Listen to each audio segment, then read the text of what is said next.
Halo, selamat siang Sobat Genfest semua. Kembali lagi nih Mas Mino ya di Discord CGS CIMB Sekuritas Indonesia yang cetar badai, yang tentunya memberikan insight-insight bagi teman-teman yang lagi galau ya di tengah IHSG yang hari ini sedang lesu dan terus koreksi nih Mas Mino ya.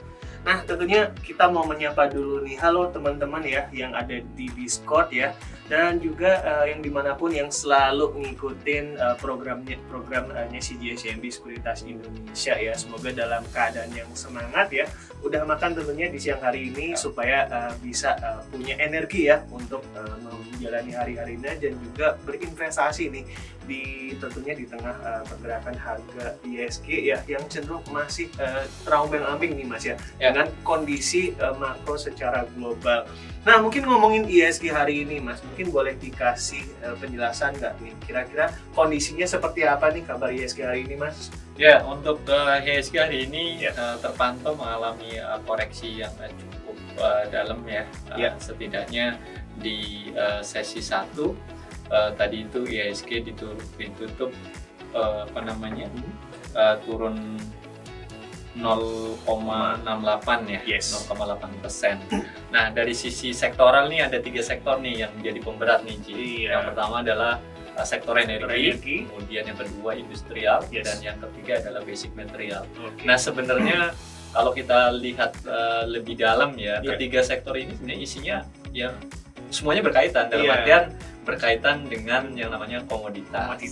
Nah, kebetulan komoditasnya memang agak sedikit berbeda dari 3 sektor-sektor tersebut. Tapi memang hari ini ada yang turunnya harga komoditasnya paling dalam, yaitu harga minyak ya. Jadi tadi malam itu turunnya sekitar 4,3 ya kalau nggak salah. Jadi cukup signifikan, dan itu yang membuat sektor energi di perdagangan hari ini terutama di sesi 1 tadi terkoreksi paling dalam, dan ini yang membuat IHSG kita terpaksa harus kembali di zona merah ya setelah kemarin juga ditutup melemah gitu.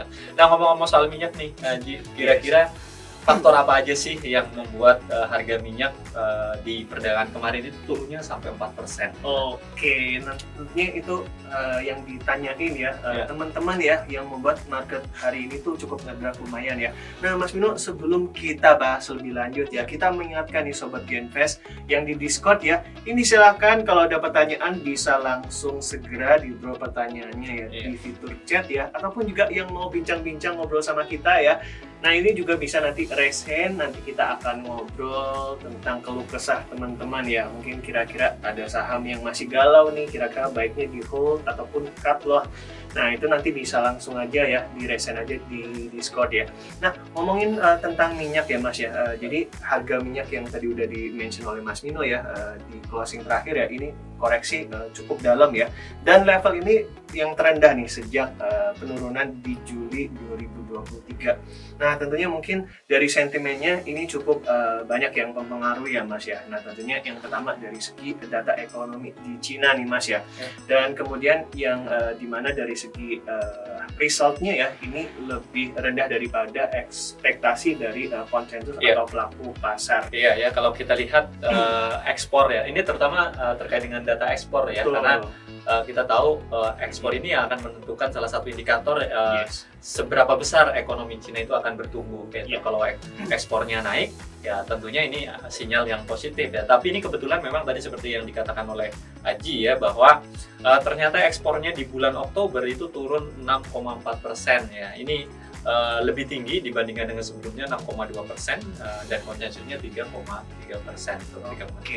Ini yang menjadi salah satu sentimen negatif ya, khawatir bahwa permintaan minyak global terutama dari Cina, karena Cina ini kan salah satu konsumen terbesar minyak ya, ini akan mengalami penurunan gitu.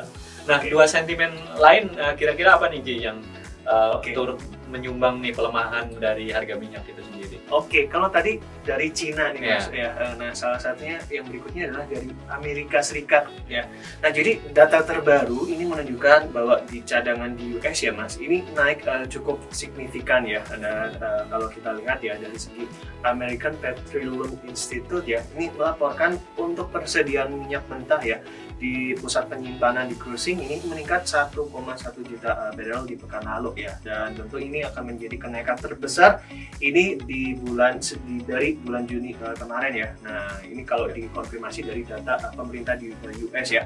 Nah kemudian dari segi EIA sendiri juga ini dari segi mengkomunikasikan ya nanti di 15 November ke depan ya ini akan datanya gimana nih, apakah akan terus meningkat atau mungkin gimana nanti akan kita lihat lagi nih. Ya, dan dari EIA sendiri kemarin juga melaporkan ya bahwa ternyata untuk proyeksi permintaan bensin nih di tahun ini diprediksi akan turun 300.000 ya, 300.000 barel per hari. Ini bertolak belakang nih dengan proyeksi sebelumnya yang memprediksi ada kenaikan sekitar 100.000 barel per hari gitu. Jadi itu yang membuat membuat harga minyak ya kemarin terpantau mengalami pelemahan cukup signifikan, dan hari ini karena untuk harga minyak kan perdagangannya di US malam ya, di kita malam ya, itu baru selang-seling ya. Ya baru terrespon di perdagangan hari ini gitu. Nah selain tadi kan ada 3 sektor nih, sektor energi, industrial, dan basic. Basic ini kurang lebih ini berhubungan dengan komoditas mineral logam ya. Jadi kita tahu beberapa mineral logam pun tadi malam ini koreksinya juga lumayan nih. Ada misalnya kayak nikel itu koreksi 2,9%, ini cukup besar pelemahannya. Kemudian timah juga turun 0,4%. Kalau timah mungkin nggak terlalu berpengaruh ya, tapi yang paling signifikan ini memang dari sisi nikel ya, turunnya 2,9%, karena di sektor industrial ini momennya cukup lumayan. Dan mulai kita cek masih di Discord ya, ini udah mulai banyak pertanyaan yang masuk nih ya. Nah kita intip-intip dulu nih. Gimana nih Ji? Siapa apa nih yang mau dijawab dulu nih? Nah ini mungkin disapa dulu nih, ada yang nyapa nih, Kak Ong nih, Mas Mino, Mas Haji dan Mas Mino. Mas Minonya belakangan nih disapanya. Mungkin karena abjadnya ya, A kan A dulu gitu. M kan belakangan. Haji dan Mino. Nah biasanya kalau di absen paling depan ya. Iya, absen paling depan, makanya disebut di depan. Nah yang berikutnya nih ada Kak Saca yang tanya nih Mas Mino ya. Hai dok, hai Kak Saca ya, mau tanya nih, saham AISA, raport di semester 1-nya kan rugi ya, WKWK ya. Kok hari ini harga sahamnya naik lumayan nih, ada apa berita positifnya?